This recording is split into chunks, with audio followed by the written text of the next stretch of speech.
राधे राधे दोस्तों, श्री शिवाय नमस्तुभ्यम। दोस्तों, आज हम आपको बताएंगे शिवलिंग पर कौन कौन से अन्न चढ़ाने से किस किस फल की प्राप्ति होती है। दोस्तों, आज का हमारा विषय यही है कि शिवलिंग पर हम जो अनाज चढ़ाते हैं, चावल चढ़ाते हैं, गेहूँ चढ़ाते हैं, इन सबको चढ़ाने से किस फल की प्राप्ति होती है, कौन से दिन कौन सा अन्न हमें चढ़ाना चाहिए।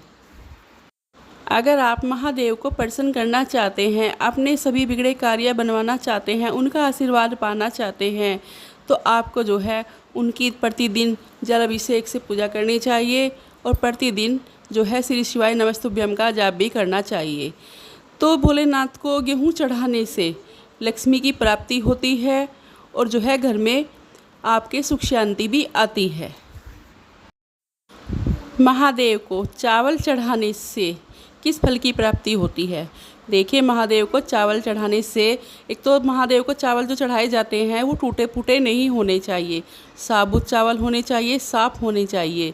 अगर आप शिवलिंग पर एक सफ़ेद रुमाल बिछाकर उनके ऊपर रुमाल डालकर उसके ऊपर अक्षत चढ़ाते हैं, चावल चढ़ाते हैं, तो आपके घर में अखंड लक्ष्मी का वास होगा और आपके घर में किसी भी चीज़ की कमी नहीं रहेगी। क्योंकि ये उपाय करने से माता लक्ष्मी जी और भोलेनाथ प्रसन्न होते हैं, दोनों का आशीर्वाद आपको मिलता है और माँ लक्ष्मी आपके घर में सदा के लिए वास करती है। इससे भोलेनाथ बहुत ज़्यादा प्रसन्न हो जाते हैं। आपको क्या करना चाहिए कि जब आप वो चावल वहाँ पर चढ़ा देंगे एक रुमाल बिछाकर, तो अगले दिन उस रुमाल के चावलों को उठाकर आपको किसी ब्राह्मण को दान कर देना चाहिए, नहीं तो पक्षियों को डाल देना चाहिए। ये सब करने से आपके घर में इतनी सुख शांति रहेगी और जी अखंड सौभाग्य लक्ष्मी का वास रहेगा। महादेव को काले तिल और सफ़ेद तिल चढ़ाने से आपके जन्म जन्म के पाप नष्ट हो जाते हैं। देखिए, तिल काले भी हो सकते हैं, सफ़ेद भी हो सकते हैं। तिलों से अगर हवन किया जाता है तो उससे भी हमारे जन्म जन्मों के पाप नष्ट हो जाते हैं और हमारे जीवन में सुख शांति आती है। ऐसा कभी नहीं होता कि हमारे से कोई गलती नहीं होती, कोई पाप नहीं होता, अनजाने में ही सही कोई ना कोई गलती, कोई ना कोई ऐसा काम हम कर बैठते हैं कि जिसकी सज़ा हमें भुगतनी पड़ती है।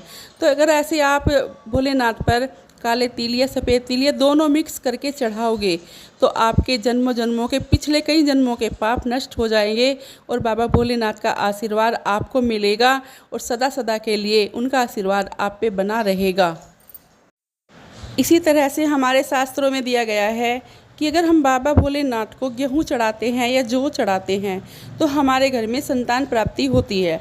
अगर संतान में कोई बाधा हो रही है, संतान अभी तक नहीं हुई है, तो संतान हो जाती है। आपको मनचाही पुत्री या पुत्र की प्राप्ति होती है। अगर आपको पुत्र या पुत्री हो चुकी है तो उनकी उन्नति होती है, क्योंकि गेहूँ चढ़ाने का इतना बड़ा महत्व माना जाता है। भोलेनाथ इससे बहुत प्रसन्न होते हैं और आप पे उनका आशीर्वाद बना रहता है। जो आपके बच्चे होते हैं वो खुशहाल होते हैं और आगे की ज़िंदगी अपनी सुखमय जीते हैं, सही राह पर चलते हैं। और हमारे शिव पुराण में लिखा हुआ है कि अरहर के पत्ते, काली मिर्च और जो है वो क्या होता है बाजरा, जो हम पक्षियों को खिलाते हैं बाजरा, और जो अरहर के पत्ते होते हैं उनसे हम बाबा भोलेनाथ का श्रृंगार करें तो हमें हमारे घर में सुख शांति तो आएगी, वैभव तो आएगा ही, लक्ष्मी की प्राप्ति तो होगी। माता पार्वती भी हमारे पे इतनी खुश हो जाती हैं कि उनका डबल आशीर्वाद हमें मिलता है और हमें जो है मोक्ष की प्राप्ति होती है। जब तक हम यहाँ रहते हैं हमारे जीवन में कोई दुख हमें छू नहीं सकता, हमारे जीवन में लक्ष्मी की कमी हो नहीं सकती, हमारे जीवन में सुखी सुख होगा, दुख हमारे से सौ कोस दूर भागेंगे। तो हमें इस तरह के अनाज अगर हम भोलेनाथ को चढ़ाते हैं तो अपनी सारी कामनाओं को पूरी कर पाते हैं, हमारे जीवन में हरियाली आती है, सुखमयी ज़िंदगी हम जीते हैं। कांटों भरे रास्ते हमें नहीं मिलते, हरियाली हरियाली हमारी राहों में आती है।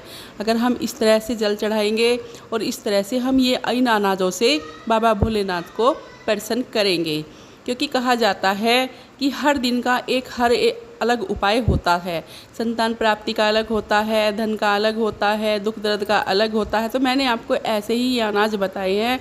आपकी जो भी कामना होगी, जो भी परेशानी होगी, जब आप अनाज चढ़ाओगे श्री शिवाय नमस्तुभ्यम का जाप करना और ये अनाज चढ़ाना, अपनी मनोकामना बाबा भोलेनाथ से पूरी करवाना, उन्हें प्रसन्न करना, उनका आशीर्वाद पाना।